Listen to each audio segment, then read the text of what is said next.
You think being a mother makes you special? My mother thought that too, right before she lost everything. The words still rang in Marin's head. Dust and fear clung to the night as her hands shook around the old wooden chest she should never have opened. She'd thought she was buying forgotten junk, not a secret that would drag her into another family's buried sins and force her to face her own. Before we dive in, let me know. What time are you listening to this and where are you? Drop a comment below. We'd love to hear from you. The change machine at the gas station spat out quarters one by one. Marin counted them twice before sliding them into her pocket. Her hands smelled faintly of dough that never washed off a trace from the bakery job she just lost. She drove the pickup to the flea market on the edge of Springfield, hoping the gas would last. Stalls lined the gravel lot, cluttered with broken lamps, used clothes, and chipped dishes. It looked like a graveyard for things people stopped loving. Evelyn, twice her age and sharp as ever, waved her over. "Morning, kid. You look like you've been chasing a storm. Just chasing rent." Evelyn laughed, bracelets clinking. "Ain't we all?" She sold old trinkets she called memories. Marin sold whatever she could, mugs, books, picture frames without pictures. Every item carried a story that had already ended. The market buzzed with voices and the whir of fans. Marin stacked her few items, keeping her head down. A man passed, his eyes drifting to her belly before her boxes. He said nothing. They never did. The landlord showed up next, clipboard in hand. "You're 2 weeks late, Marin." "I know. I'll have it soon." "You said that last month." He lingered, waiting for her to beg. She didn't. He walked off, muttering about poor choices. Marin kept stacking until her hand steadied. Evelyn brought her a sandwich. "Eat," she said. "You look like you could blow away." Marin took it. Evelyn watched her unwrap it, then murmured, "Funny thing, the stuff people throw out still has some fight left. Sometimes it just needs new hands." Marin nodded, unsure if she meant things or people.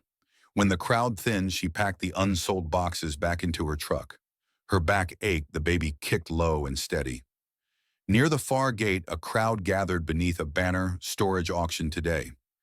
The auctioneer's voice carried across the lot, fast, rhythmic, meant to drown out hesitation. Evelyn shaded her eyes. "They're selling off unpaid units again. Most of it's junk." Marin watched a man pull a rusted lamp from a box, while others laughed. Crazy what people pay for someone else's trash. Sometimes, Evelyn said, that's where the stories hide. Marin smiled faintly, loaded the last crate, and started the engine. The baby kicked again, harder this time. She pressed her hand to her stomach, still hearing the auctioneer's distant chant. She told herself it was time to go home, but her eyes lingered on the banner until it vanished behind the dust. The scent of sugar clung to Marin's uniform as she stepped into the manager's office. He didn't look up, just folded a paper and slid it across the desk. "Corporate cutbacks," he said. "It's not about you." She nodded before he could explain further. The ticking clock filled the room. She'd known this was coming, pregnant. Women behind counters made customers uneasy. The night shift girl had whispered as much last week. He handed her the final check without meeting her eyes. "You'll land on your feet." She wanted to ask where that was supposed to be, but thanked him instead, folded the check, and left. The air stuck to her skin. Two workers smoked near the dumpster, lowering their voices as she passed. One murmured, "Poor thing," like she was already gone. By the time she reached her truck, her shoes were soaked. The engine hesitated before starting. She sat there watching the bakery sign blink weakly, the same flicker she'd seen every day for 3 years, then turned the key again and drove off. At the flea market, Evelyn was stacking boxes behind her booth. Marin told her what happened before realizing she'd started talking. Evelyn didn't flinch. "Jobs come and go," she said. "Rent doesn't." The words hit harder than Marin expected. She tried to laugh. It came out uneven. "You need a distraction," Evelyn said, nodding toward the end of the lot. "They're auctioning storage units again. Cheap entertainment, maybe cheap furniture. I can't waste money. Maybe it's not a waste. Sometimes spending what little you have is how you find something worth keeping." It sounded like one of her sayings, half truth, half dare. Marin followed her gaze. A small crowd gathered near the open units, men with clipboards, women folding their arms, everyone pretending to know what they were doing. She told herself she'd just watch. One door after another rolled up, revealing boxes of old clothes, Rusted tools, a mattress no one wanted. The auctioneer's rhythm rose and fell fast and sure. Bids flew 20-30. People laughed. Marine should have left. Instead, when the next door rattled open and the auctioneer shouted, starting at 50, her hand went up before she could think. 60 going once. No one else spoke. Sold. The gavel cracked the moment apart. Faces turned. Evelyn clapped once, a small grin at the corner of her mouth. Marin counted her last bills and signed the paper. The man handed her a set of cold metal keys. Unit 16, he said. Mostly dust. Dust didn't scare her. Debt did.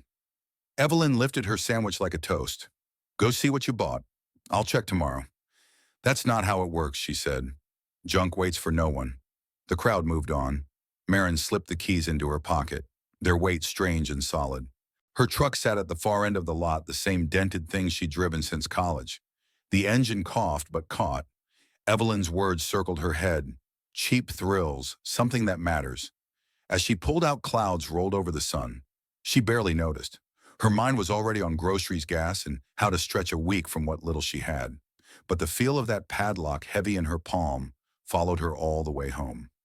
Marin returned the next day with a thermos and the keys jingling in her coat pocket. Gravel crunched under her boots as she walked toward Unit 16. The door was colder than she expected.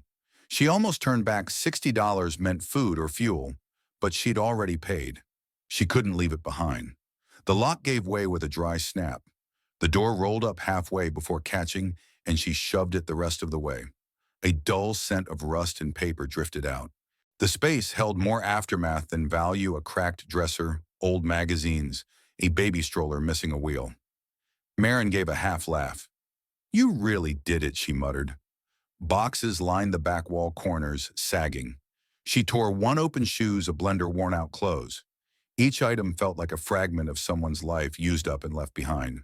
Her back started to ache, so she sat on a crate and took a sip from her thermos. Evelyn's car rolled in. She stepped out, hands deep in her pockets. Couldn't stay away. Marin lifted her shoulders. Trying to convince myself this was worth it.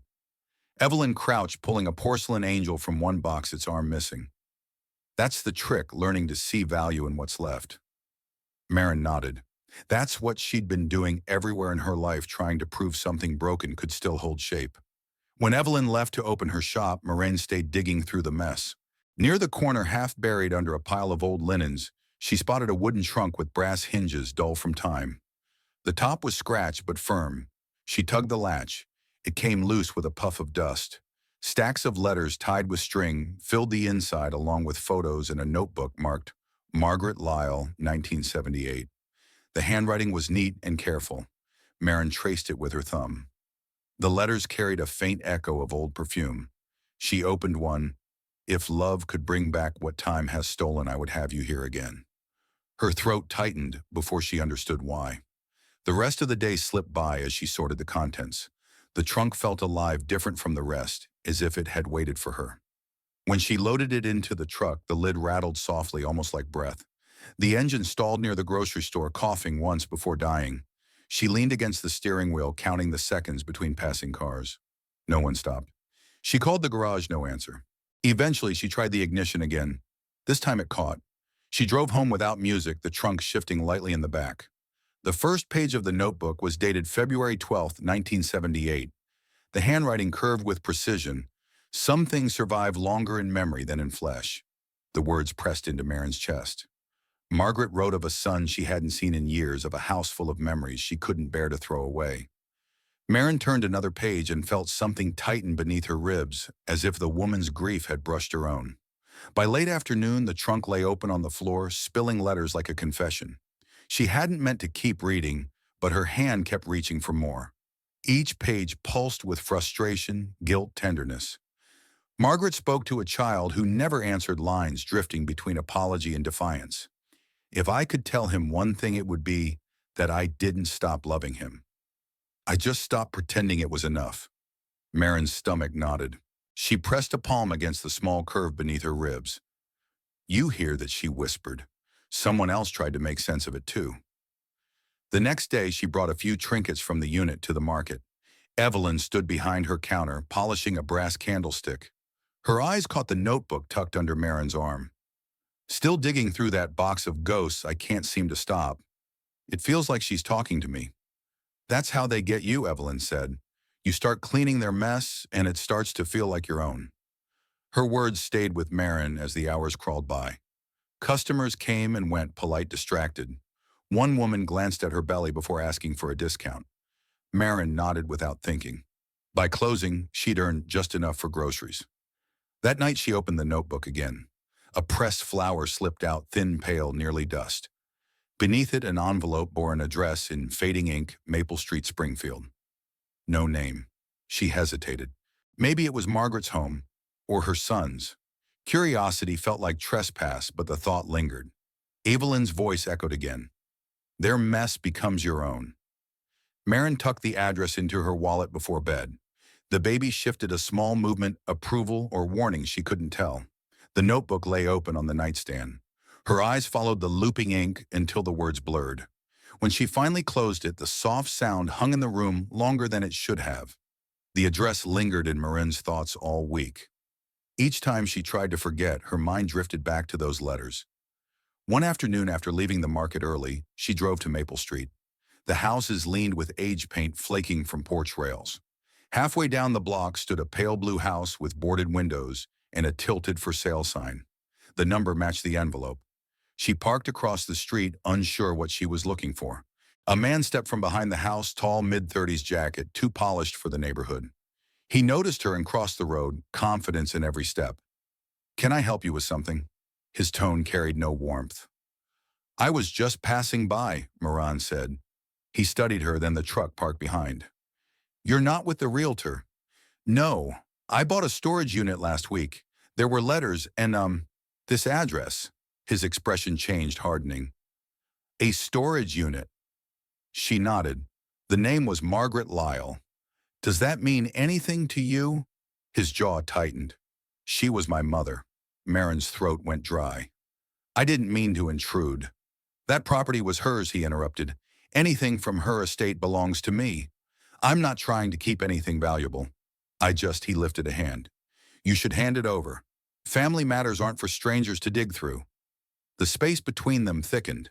Marin wanted to argue to tell him those pages held more than property, but she stepped back instead. He offered a polite smile that never reached his eyes and turned away. She drove off without another word, palms slick on the steering wheel. The street stretched behind her, every house sealed shut. That night she checked the locks twice. The notebook lay under folded clothes in her dresser. She thought about hiding it better, but didn't. It felt wrong to bury it again. At dawn, the landlord pounded on her door for rent. When he left, she noticed a drawer slightly ajar, the one where she'd kept the notebook. It was gone. She searched everywhere, under the bed, inside bags, behind boxes. Nothing. A faint scuff near the latch caught her eye. The police came, took notes, shrugged. No sign of forced entry, one said. Probably misplaced. She had no one to check with. After they left, she sat on the bed trying to name the hollow feeling in her stomach. Not fear something heavier. Someone had stepped into her small life and stolen the only thing that had felt alive in it. Evelyn stopped by that evening with leftover stew. "You look pale," she said, setting the pot down. Someone broke in. They took the notebook. Her brow furrowed. "That man I don't know, but he knew about it." Evelyn stirred the stew, her gaze distant. "You sure you want to stay tangled in this? I just want to know why it matters so much to him." "Maybe it's not the notebook," Evelyn said. "Maybe it's what it says about them." Marin didn't answer. The room felt smaller. Marin returned to the storage lot, telling herself she was only finishing what she'd started. The apartment felt smaller each night since the break-in. The rows of metal doors waited in their usual order, yet something about the stillness pressed down on her. Her unit sat near the back. Boxes slumped against one another. She pulled one into the light, sorting through chipped dishes and brittle books, until her eyes caught an old desk, half buried beneath a chair. The drawers resisted one jamming before sliding loose. A folded, yellowed sheet of paper fluttered to the floor. It was a rough sketch of the same blue house, the address from the notebook. Arrows pointed toward a room labeled nursery. Beside it, in shaky handwriting, were the words behind the wall. She stared at the page, unsure whether it meant anything. Maybe Margaret had planned renovations or hidden something she couldn't bear to lose. Either way, it felt like a message meant to be found. Evelyn arrived carrying her usual thermos. "You look like you've seen a ghost." Marin handed her the paper. "Think this means what it says could be nonsense," Evelyn said. "Could be where she hid her life savings. People do strange things when they know time's short. I want to see for myself. You already had a break-in. Maybe that's your sign to stop." Marin shook her head. "There's no one else to ask." Evelyn didn't argue. They worked quietly for a while, sorting through scraps of someone else's life. As she left, she touched Marin's shoulder. "If you start digging into another person's past, make sure you're ready for what you find." Her words stayed long after the sound of the car faded. Marin folded the paper and slipped it into her coat. That night, she sat at the kitchen table, soup untouched. The folded map lay beside the bowl. Her phone buzzed once. "Stop looking." Some things should stay buried. No name, no context. She deleted the message, though her pulse didn't slow. She grabbed her keys. The truck coughed twice before starting. The house looked smaller than before the for sale sign, half buried in grass. Her hand trembled only once when the back door turned easily under her grip. The scent of dust and old wood hung in the air. Each step groaned beneath her boots. Marin repacked the box and slipped it into her bag. Floorboards creaked beneath her steps as she left the room, the house settling, like it had waited too long for anyone to return. Halfway home, she stopped at a gas station. The clerk scrolled through his phone, barely glancing up when she bought a soda. For a moment, standing under the bright hum of fluorescent light, the world felt normal again. Back in the truck, she unwrapped the papers. More letters, most unsigned, written in the same hand. The last one dated 20 years after the first journal entry. "If you ever come back, I'll know you've forgiven me." Her chest tightened. She folded the page carefully, as if pressure might erase the words. When she turned onto her street, her headlights caught a dark sedan parked near her building. The driver's face stayed hidden. Marin told herself it was nothing, a neighbor maybe. The truck engine ticked as it cooled. She gathered her things and climbed the steps. The hallway smelled faintly of detergent and smoke. Her mailbox hung open, though she hadn't checked it in days. A single envelope waited, her name written in uneven ink. The paper held one line. "You shouldn't have taken it." The letters blurred. The baby kicked sharp enough to make her gasp. She wanted to run, but there was nowhere to go. She set the note on the counter and poured a glass of water, her hand trembling. A car engine started outside, tires whispering over wet pavement. She listened until it faded, then crouched beside the box on the floor. Sleep never came. Each time her eyes closed, she saw the words on that note. By dawn, her nerves felt stretched thin. She sat at the table staring at the box. Part of her wanted to throw it away, but she couldn't move. A sharp knock cut through the stillness. Marin flinched, nearly spilling her cup. When she opened the door halfway, Grant stood there wearing that same controlled smile that never touched his eyes. "Morning," he said evenly. "Mind if we talk?" She hesitated. "How did you find me, Springfield Small?" he replied with a shrug. "You left your number on the police report." The realization landed hard. He had been the one who broke in. Still, she stepped aside. His gaze swept the room without restraint, pausing on the box near the chair. "You still have it," he said quietly. "I found it in your mother's house," she answered. "She didn't have anything worth keeping." His tone sharpened. "You've got no idea what kind of person she was?" "Maybe not. But I've read her letters." "She wasn't cruel." A short laugh escaped him. "You think sentimental words change what she did? She left me with debt shame and nothing to stand on." "You wouldn't understand." "Maybe I do," she said softly. That made him pause, though only for a breath. "You're in over your head. Whatever's in that box, it's mine." He stepped forward. Marin shifted, blocking his path. The baby pressed up beneath her ribs, urging her to hold steady. "I'm not keeping your money," she said, "but I'm keeping the letters." His jaw tensed. "You don't get to decide that." The space between them felt heavy. He reached out, sudden and sure, but the box tipped before he could grab it. Letters scattered across the floor. Grant froze, his eyes landing on one near his shoe. He bent, picked it up, and for a moment his anger drained away. "She wrote this to me," he murmured. "I never saw it." Marin watched as his hands trembled. Then his voice rose again. "You think she loved me? You think that makes up for everything she hid instead of facing me?" He tore the page in half. Marin's pulse jumped. Maybe she was scared, she whispered. "Like I am." He looked at her and something flickered, confusion, maybe regret. Before he could answer, sirens echoed down the hall. Evelyn appeared at the doorway, breath uneven. "I called them," she said. "He's been parked outside since dawn." Grant went still. He dropped the torn letter and lifted his hands as the officers entered. They cuffed him without a word, like it was routine. When they let him out, the apartment felt strangely hollow. Evelyn leaned against the door and watched Marin gather the scattered papers. "Was that necessary?" Marin asked. "You can't reason with someone drowning in ghosts," Evelyn replied. The letters were crumpled, smudged, marked by tears that weren't all hers. Evelyn helped her stack them back into the box. "Get some rest," she said before leaving. The police didn't stay long. They took Grant without much talk. When the door shut behind them, quiet settled again. Marin stacked the letters carefully on the table. One torn page lay apart. She taped it together, the words crooked but legible. "If you ever come back, I'll know you've forgiven me." She stared at it, realizing Grant hadn't been chasing money. He'd been looking for proof his mother had ever cared, and maybe couldn't stand the thought that she had. The baby shifted beneath her ribs. She pressed a hand to her side until the tightness eased. Evelyn arrived with groceries. Her eyes caught the half-mended letter. "You should eat," she said. "I'm fine," Marin replied, though she wasn't. Unpacking the bag, Evelyn spoke without looking up. "The cops said that man's been wanted for fraud, fake deeds, houses that don't exist." It made sense in a way that stung. Grant hadn't been protecting his mother's memory. He'd been protecting himself. Evelyn sat across from her. "You going to keep digging through those? I don't know. Maybe it's time to stop. Or maybe it's the only thing keeping you standing." Her words settled deep. After she left, Maureen opened another envelope. The handwriting shook with age. "There are things I should have said when you were small. You had your father's eyes. I should have loved you harder for it." The letter trembled in her hand. She could almost see a younger Grant reading those words and not knowing how. The evening stretched on. She forced down soup, ignored calls.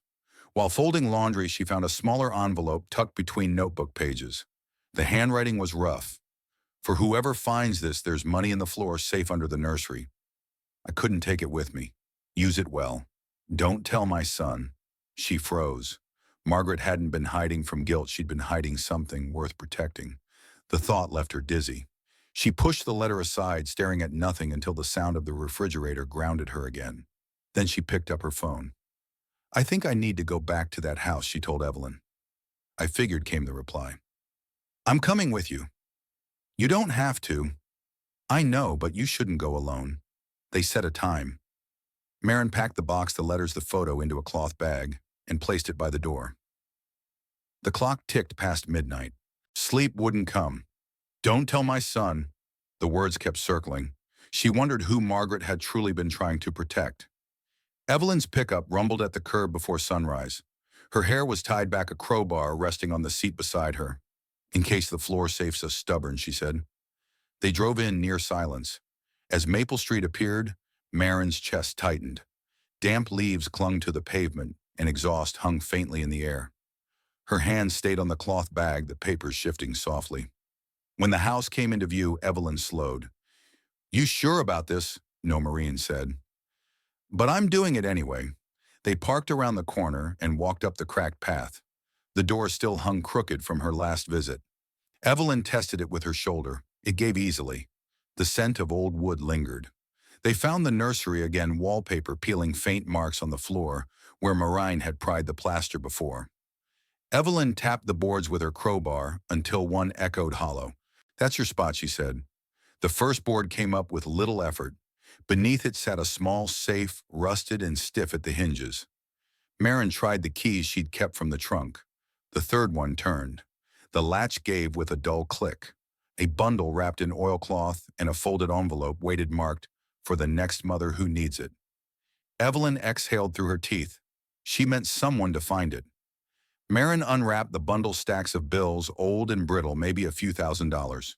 Relief came first, then guilt. Evelyn's hand rested briefly on her shoulder. She hid it for a reason. Maybe she wanted it to go where it could matter. I can't take it. Leaving it here would be worse. They sat still for a moment, the baby pressing against her ribs. Unpaid bills, empty cupboards, everything flickered through her mind. Then came the sound of a car door slamming. Evelyn lifts the torn curtain. "He's here," she whispered. Marin's pulse stumbled. "Grant." She nodded. "He must have made bail." Marin stuffed the money and letters back into the bag. Evelyn handed her the crowbar. "Go out the back. I'll stall him. I'm not leaving you." No time to argue.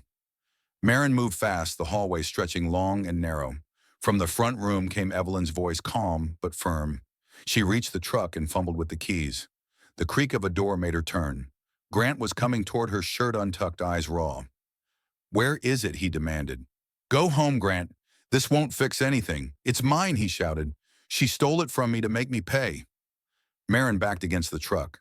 She left it for someone who wouldn't waste it. His hand twitched, anger twisting his face, then dropped when he saw her stomach. "You think she cared about people like you? She didn't even care about me." She tried to stop the same thing from happening again. He gave a broken laugh. Then she failed. Evelyn's voice cut through the air, calling out something neither of them caught. A siren rose in the distance. Grant turned toward the sound, shoulders sagging. "You called them again," he muttered. He looked once more at the bag, then stepped back. Police cars pulled up, doors slammed, orders shouted. He didn't resist. Evelyn joined Marin as they led him away. "You all right?" Marin nodded, though her hands trembled. He could have, but he didn't. Evelyn took the bag gently. "Let's leave before they start asking questions." They climbed into the truck. Wind stirred the street, scattering leaves across the curb. Evelyn started the engine. Marin leaned back, the bag at her feet. By the time they reached her building, the patrol cars were gone. Evelyn parked but left the engine running. They sat in the idling truck, words pressing between them. "You should rest," she said finally. "You've had enough for one day. I can't. Every time I close my eyes, I see him standing there." Evelyn squeezed her arm once. "He's not coming back. They'll hold him this time." Marin wanted to believe that. Wanted to believe the story had ended. But endings never came clean. Upstairs, the apartment felt unfamiliar, every sound too loud. She set the bag on the table and sat staring at it, as if it might start speaking. Evelyn stayed a while, making tea, straightening things that didn't need straightening. At the door, she said, "Don't let what he did decide what you do next." Her words lingered long after she left. Sleep wouldn't come. Marin kept thinking about the envelope from the safe for the next mother who needs it. It wasn't charity. It was a thread between women, one trying to reach another across years. She unpacked the bag, spreading the bills and letters across the table. Margaret's handwriting ran steady through time, her regret never softening. Maureen wondered if the woman had written these words to be found, or just to stop feeling alone. A knock startled her, 3 slow taps, then nothing. Her body went rigid. Through the peephole, an empty hall. Still something felt near. She waited, then opened the door a crack. No one stood there. Only an envelope on the floor. Inside, "You think this is over? You cost me everything." No name, but the handwriting was his. Her grip tightened on the counter. He must have found a way to reach her even from behind bars. She called the police. They promised to patrol, told her to stay locked in. She thanked them, knowing how little that meant. The baby kicked a sharp jolt beneath her ribs. "It's okay," she whispered. The words sounded thinner than she meant. Later, headlights flashed once across the blinds, then vanished. Her heart climbed into her throat. Maybe it was him. Maybe not. She sat on the couch, shoes still on bag within reach. Minutes blurred into an hour. Nothing but the hum through the vents.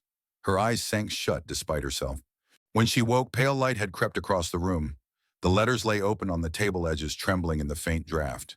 She filled the kettle and leaned against the counter. The scent of tea rose, simple, familiar. For a moment, it almost felt safe. Then came a faint metallic scrape at the door. Her pulse jumped. She moved closer, listening. The sound stopped. The police found nothing. They blamed the wind, maybe a stray cat. Marin nodded, though she knew better. Wind didn't write threats and cats didn't test locks. Evelyn came with her toolbox, muttering about useless landlords. She changed the lock herself, wiped her hands and said, "You should stay with me. That baby doesn't need this kind of trouble." "I'll be fine," Marin replied, though it came out uncertain. "You said that yesterday.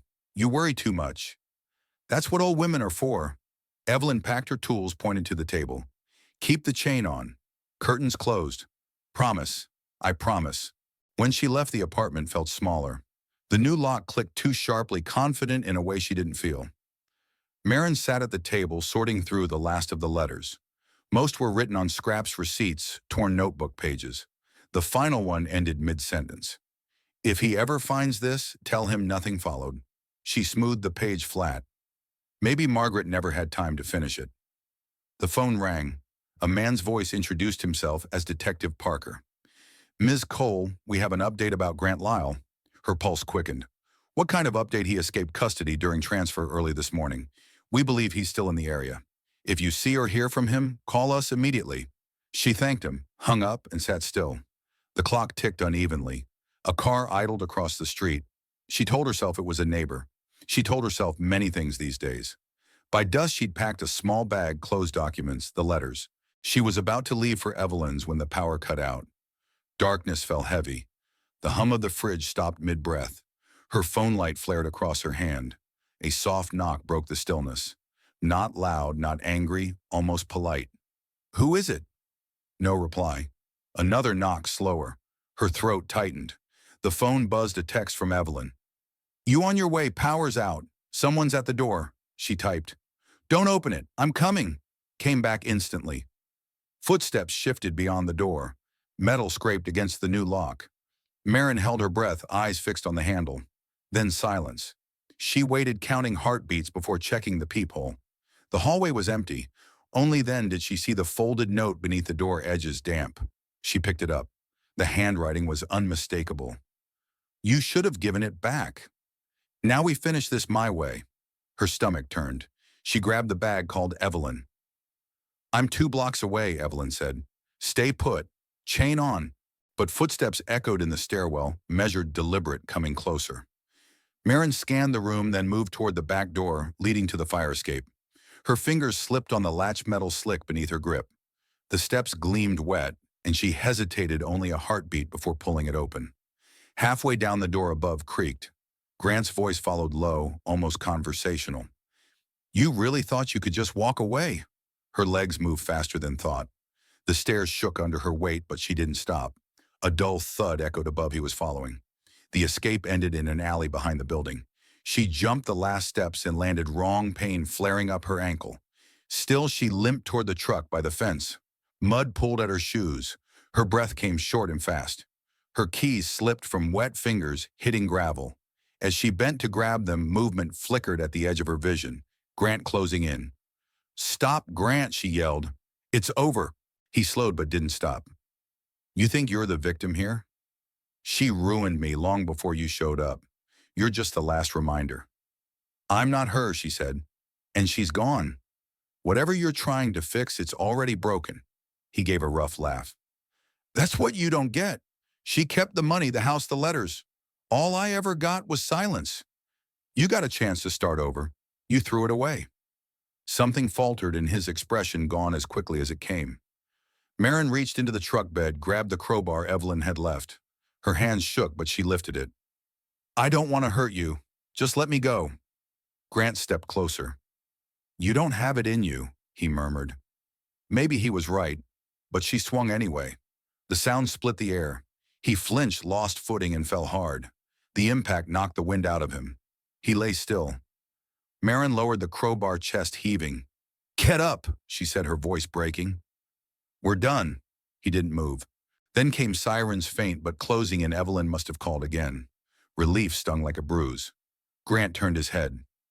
You think this ends with me, he said. You'll see what love really costs.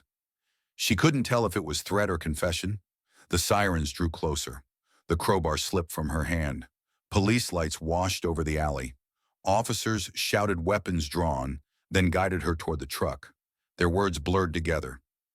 Evelyn arrived moments later, soaked to the bone. She didn't speak, only wrapped her arms around Marin until her breathing steadied. They loaded Grant into the car. As the red and blue lights faded down the street, Marin realized she was still clutching the torn envelope from the trunk. Evelyn touched her shoulder. Come on, she said softly. Let's get you warm. Marin followed, too tired to speak. The baby shifted once, steady, insistent. Evelyn started the engine. The heater hummed. "You did what you had to," she said. Marin's hands rested on her stomach. The trembling had finally stopped. The hospital carried a faint scent of antiseptic and damp clothes. Marin sat on the narrow bed, one hand on her belly, the other, gripping a paper cup of water. The nurse checked the monitor and smiled. "Baby's fine," she said. "Stubborn little heartbeat." Marin managed a small, tired smile. Evelyn stood near the window in the same jacket from the night before. She didn't ask how Marin was. "He's not getting out again," she said. "They charged him assault theft fraud. It's done." Marin nodded, though done never felt true. People didn't end. They lingered. When the nurse left the room filled with the soft pulse of the monitor, "Try to rest," Evelyn said, sitting beside her. "Let someone else carry the world for a while." "I don't know how," Marin whispered. "When I stop, everything rushes back." Evelyn gave a weary chuckle. "Then maybe start filling it with something better." By morning, they discharged her. Evelyn drove straight to her own house instead of Marin's. "That apartment's bad luck," she said, and Marin didn't argue. The house was cluttered but warm. Evelyn handed her a blanket. "Couch is yours. Breakfast's on me." The smell of eggs filled the kitchen while Marin unpacked the bag. The letters had dried edges curled. The photograph of Margaret and her baby had torn slightly through the corner. She set it beside her cup. Evelyn brought 2 plates, sat without speaking for a while, then asked, "You ever think what you'll tell your kid about all this?" "The truth," Marin said. "That people break things they don't know how to fix. And sometimes love makes it worse before it makes it better." "That's a hell of a bedtime story. Maybe it's the only one worth telling." Evelyn smiled faintly, reaching for a letter. "What about the money?" Maureen shrugged. "It doesn't feel like mine, but it doesn't feel stolen either. Maybe I'll start with rent diapers. Somewhere decent. Margaret would like that." After breakfast, Marin carried the box to the porch. The sky had cleared. Puddles mirrored the trees. She sat on the steps, sorting through the letters again. Some she read aloud, others she simply held. Each word felt lighter now, less a burden, more a passing story. The baby shifted under her ribs, steady and calm. Evelyn called from the kitchen asking if she wanted more tea. Marin said maybe later and kept reading. The last letter was short, written in Margaret's careful hand. "To whoever finds this, I hope you keep going. Don't let the hurt stop you from loving what's still good." She folded it neatly and slipped it into her pocket. Evelyn was humming off-key at the sink as the kettle began to whistle. Marin reached for 2 cups, setting them side by side on the counter, one for Evelyn, one for herself. Marin woke to the low hum of the radio down the hall, the announcer's voice steady and unhurried. The clock read a little past 7. The baby stirred, reminding her breakfast wouldn't wait long. She shuffled into the kitchen where Evelyn was flipping pancakes. "You finally slept," Evelyn said without looking up. "I think exhaustion just won the argument." "Good. You needed it." She poured coffee into a chipped mug and slid it over. "Doctor's appointment today." "Yeah, last checkup before the due date. Want me to drive? I'll manage." Marin said, though, her body felt heavier than ever. Evelyn eyed her but didn't press. "Then at least take the sandwich I packed. They'll make you wait." After breakfast, she gathered the letters from the table. She tucked them into her bag beside a smaller envelope Evelyn had found taped under the trunk lid, her name scrawled faintly in pencil. At the clinic, nurses measured and murmured. "You're right on track," one said. "You'll be holding that baby any day now." The words landed hard. For months, everything had been about running and surviving. Now it all narrowed to a single point: arrival. On the way back, she stopped at the post office. The scent of paper and wax lingered in the air. She asked for a mailing envelope large enough for Margaret's letters. When the clerk asked for a destination, she hesitated, then wrote the address of the women's shelter that had once helped her. The clerk stamped it, asked that it. "That's it," she said. Later, while Evelyn kept the shop open late, Moran made dinner: rice and beans. The food had cooled by the time Evelyn came home, but she ate it anyway. "You mailed them?" Maureen nodded. "They'll do more good there than in my bag." "You sure you don't want to keep one?" "I don't need to. I remember enough." They left it there. Evelyn fell asleep on the couch. Moraine sat near the window watching the streetlights flicker out of rhythm. A dog barked once, then stopped. The stillness no longer pressed, it simply existed. She opened the small envelope from the trunk.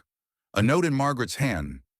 To the woman who finds this, may you never forget that survival itself is proof of love. Plain words, but they held weight. She folded the paper, tucked it into her wallet, and turned off the lamp. The baby shifted once more before settling. Marin rubbed her belly and whispered, "We're almost there." Then she stood, washed the dishes, and left them to dry on their own. 2 mornings later, Evelyn was sorting mail when the phone rang. She handed it to Marin. "Detective Parker again," she mouthed. His voice carried that measured tone used for bad news softened by formality. "Ms. Cole, we thought you should know Grant Lyle took a plea. Multiple counts of fraud and assault. He'll serve time." Marin waited for relief, but what came instead was quieter. Something closer to release than victory. How long? 8 years, maybe less with cooperation. He confessed to everything, the fake deeds, the stolen assets, the threats. "You helped close a major case." "I didn't mean to," she said. "Sometimes the truth doesn't care what we mean." They spoke briefly about paperwork and statements, the kind of tasks that keep people moving when they'd rather not feel. When the call ended, Evelyn pushed a mug toward her. "So it's over," she said. "On paper, maybe. That's the only kind of ending this world hands out." The day unfolded in fragments, laundry dishes, a small mountain of baby clothes that neighbors had dropped off after hearing some softened version of the story. Marin didn't bother correcting it. Some things were better left imperfect. That afternoon, she met with a social worker about housing. The woman smiled at the neat stack of forms. "You'll qualify for assistance," she said. "You've done well for yourself, Ms. Cole." "I've had help," Marin replied. When she stepped outside, the scent of wet asphalt and cut grass lingered. For once, she didn't rush.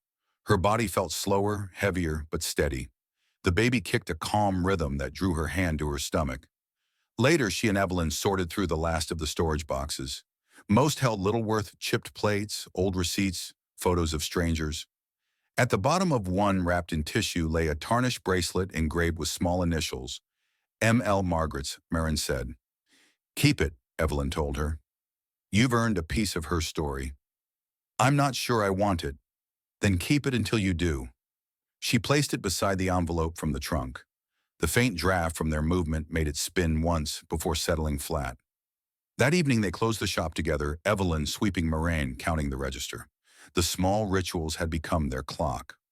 Before bed, Moran paused at the doorway of the spare room. The crib stood ready, blanket, folded clothes stacked neatly. A soft hum of anticipation filled the air. She smiled without meaning to. Evelyn's voice drifted from the hall. "Try to sleep. Tomorrow's big." "I know. Want me close by? I'll be fine." Evelyn hesitated, then nodded and walked off. Night settled deep and unremarkable. Marin lay still, the house breathing around her, every sound steady and safe. Her hand rested over the curve of her belly. The baby shifted once, strong, certain as if it already understood the world waiting beyond. She whispered, "We're ready." The baby came 2 weeks later, just past dawn, so quickly the doctor nearly missed it. Evelyn stayed beside Marin through every wave of pain, her hands steady when Marin shook. When the newborn's cry broke the stillness, Evelyn laughed and wept at once. "Told you the kid had your stubborn streak." They placed him on Marin's chest, warm, small, impossibly alive. His weight felt both strange and familiar, like something she'd been waiting to remember. He blinked once, dark eyes wide and curious, and she whispered his name before anyone else could hear it. The days that followed blurred into a rhythm of feedings, paperwork, and small laughter.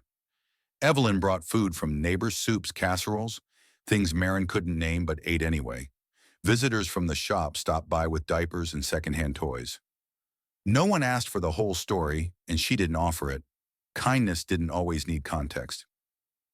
One afternoon while the baby slept, Marin stepped onto the porch. Evelyn was in the yard pulling weeds and muttering about how fast they grew every spring. Marin sat on the steps, turning Margaret's bracelet in her fingers. The initials were faint but still visible. She thought of everything: the storage unit, the letters Grant the house. None of it felt sharp anymore. The fear had worn itself down to something gentler. Evelyn called from the yard asking if she wanted lemonade. Marin said yes, and Evelyn waved her off like she'd already known. While Evelyn was inside, Marin unfolded Margaret's last note again. The paper had softened from being handled so often. "May you never forget that survival itself is proof of love." She pressed it into the flower box, covered it with soil, and watched a few petals scatter across the porch. The baby stirred a soft cry that faded quickly. Marin went in, lifted him, and walked slow circles until he settled. Evelyn returned with 2 glasses, setting one on the counter. "You look calmer," Evelyn said. "I think I am." "Good. About time something made sense." Evelyn sat beside her, eyes on the baby. "He's lucky to have you." "I'm lucky to have both of you," Marin said. Evelyn smiled, a little skeptical but warmed by it. They stayed like that, the sound of breathing and the baby's quiet rhythm filling the space. Marin shifted him, his fingers brushing her wrist, and kept walking until he drifted back to sleep. The afternoon stretched soft and unhurried, the kind of stillness that felt earned. She poured the lemonade into Evelyn's glass, set it beside her, and kept rocking the baby, the floor creaking beneath her feet.